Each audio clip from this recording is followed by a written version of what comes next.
Hi Libra, welcome to your week ahead tarot with me, Raphael from Radiant Reality.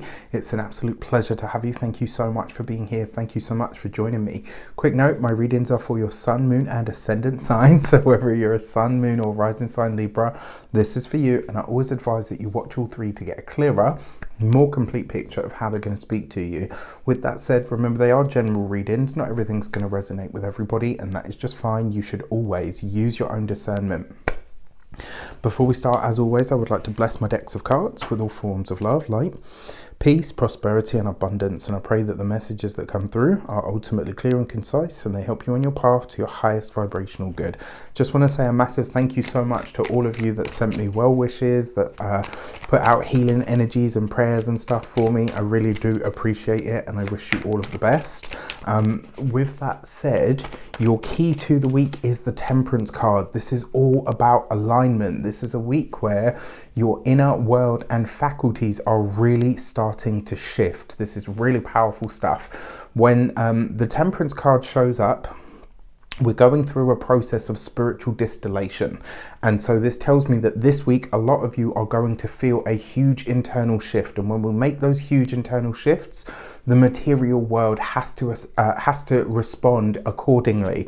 I'm really excited to see where this will go for you guys. All right, now what I will also say, because it is the Temperance card after all, you could get a little bit of drama this week, so you just need to make sure that your personal energy, or where you're putting your time, your effort and your energy, isn't feeding into that drama, right? So you're getting clear, you're getting aligned, so you just want to make sure that you're staying in that space. For your if you are a continued subby, you know Rafi loves you, and if you're new to my channel, please don't forget to like, share, and if you should so choose and it resonates, hit that subscribe button. Your actions and options, you have the Queen of Wands. A Sagittarius woman could feature for you this week. This could be somebody that wants to help you, somebody that's working alongside you, maybe even somebody that's playing an ally. Now, that being said, your actions and options is about what you do, and it wouldn't surprise me if this week you are needing to set a very firm boundary, or having to reaffirm something to you know, maybe to a boss, to a colleague, to a friend, etc.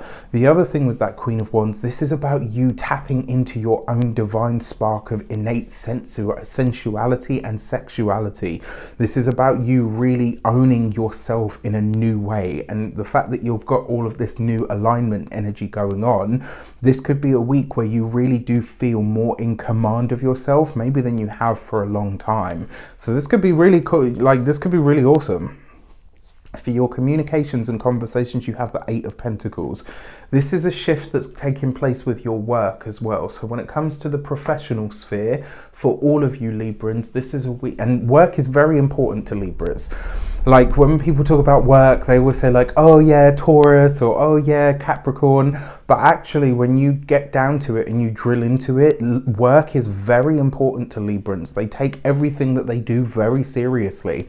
The fact that you've got this Eight of Pentacles and that Temperance card, this is a shift going on in your professional life. And I think actually for a lot of you, this is you starting to really get in touch with where it is that you're wanting to take things and how it is that you're going to start to build those steps. For those of you that are studying or in any form of academia, this it does look like this week you're making more work for yourself, but it doesn't feel to me like you're bothered about it. It's like, you know what, yeah, because my values or something about what I believe is starting to shift, I'm willing to take on that extra work. I'm willing to take the long way for the shortcut, if that makes sense. For those of you that are working for somebody else, this could be a time where there might be a shift in the upper echelons of power, as they say.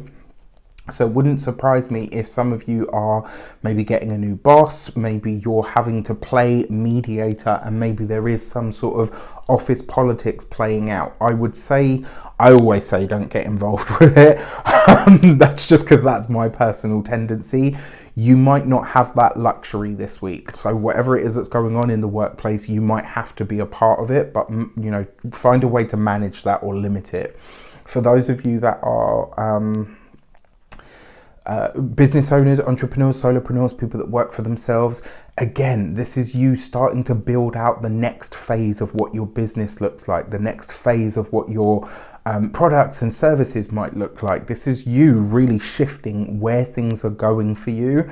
And, you know, for some of you, you could start seeing almost like immediate results or rewards from this for your, and then finally, for those of you that are retired and no longer working, I actually feel like this is you playing a supportive role in somebody else's job. So this could be a family member or a friend is like bringing their work home and you're helping them in some way to maybe categorize it or sort through the information. It's like you're sitting with somebody and your knowledge, you know, your knowledge base or your skill set is actually very useful to them. And even if that's just to say to them, stop bringing your bloody work home, right? For your love and relations, you have the World card.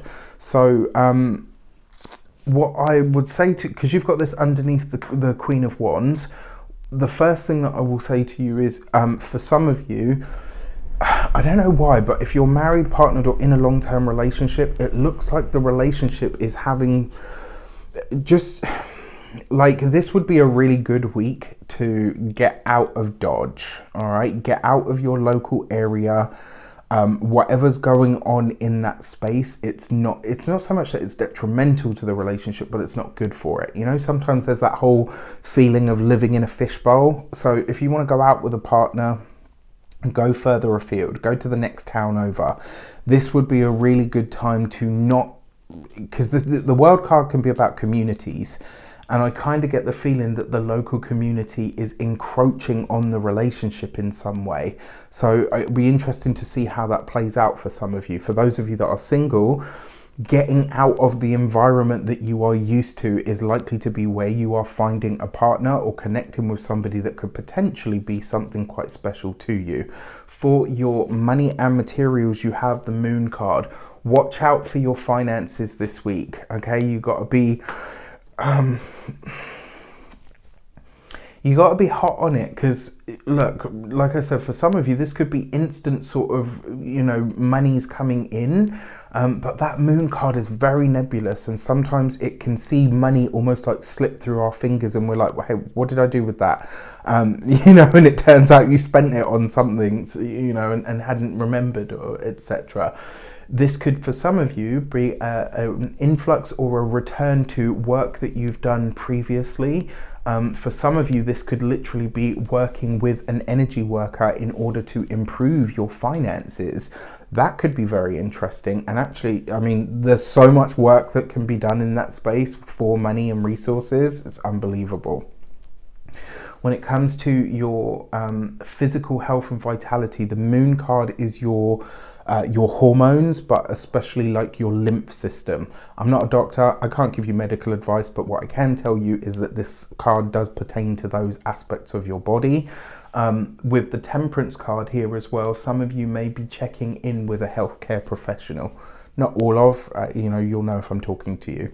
For your home and environment, the Moon card with the Eight of Pentacles suggests working on the home at night, which is, I mean, I suppose it's not outside the realm of possibility, but you don't want to be removing walls and drilling and painting at like 8, 9 o'clock in the evening, do you?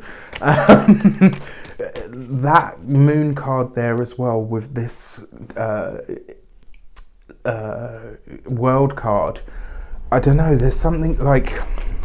if you live in an area where there has been like a host of crimes or whatever, and it's quietened down, this might see a resurgence of that happening. And I wonder if that's why I'm saying, like, because I just get the feeling for those of you that are partnered, married, or in long-term commitments, you shouldn't be spending time in your current town, village, whatever. Like, you need to get out of Dodge for a while. It will do you and your partner the world of good. For your full moon message, you've got the gate 60 and limits. This is very interesting to me because this card is about doing what you can with what you have available. So this could be a really good time to dream big. This full moon might highlight to you, okay, you know what, you want to do that thing, no problem. Here's what we're gonna, you know, here's what the steps are gonna be that you need to take in order to make that a possibility or a reality. Not only that, this full moon is your full moon. It's putting a spotlight on you. So if you're planning, if there's something that you want to do that you need to hide, if there's something that you want to do behind the scenes, this is not the week to do it, because we're building up to a full moon, and the full moon is in your sign, which means it's putting a spotlight or a highlight on you. If there's ever anything, don't use this for nefarious purposes, but if there's ever anything that you want to hide, you do it at a new moon. If there's something that you want to be revealed or to be seen, or you don't want to be seen, you do it at a full moon. Like if you don't, or you get what I mean. With that said, I wish you an abundance of all of that good stuff. Have a fantastic week. Let me know in the comments how it shapes up. Take care, and I'll see you soon.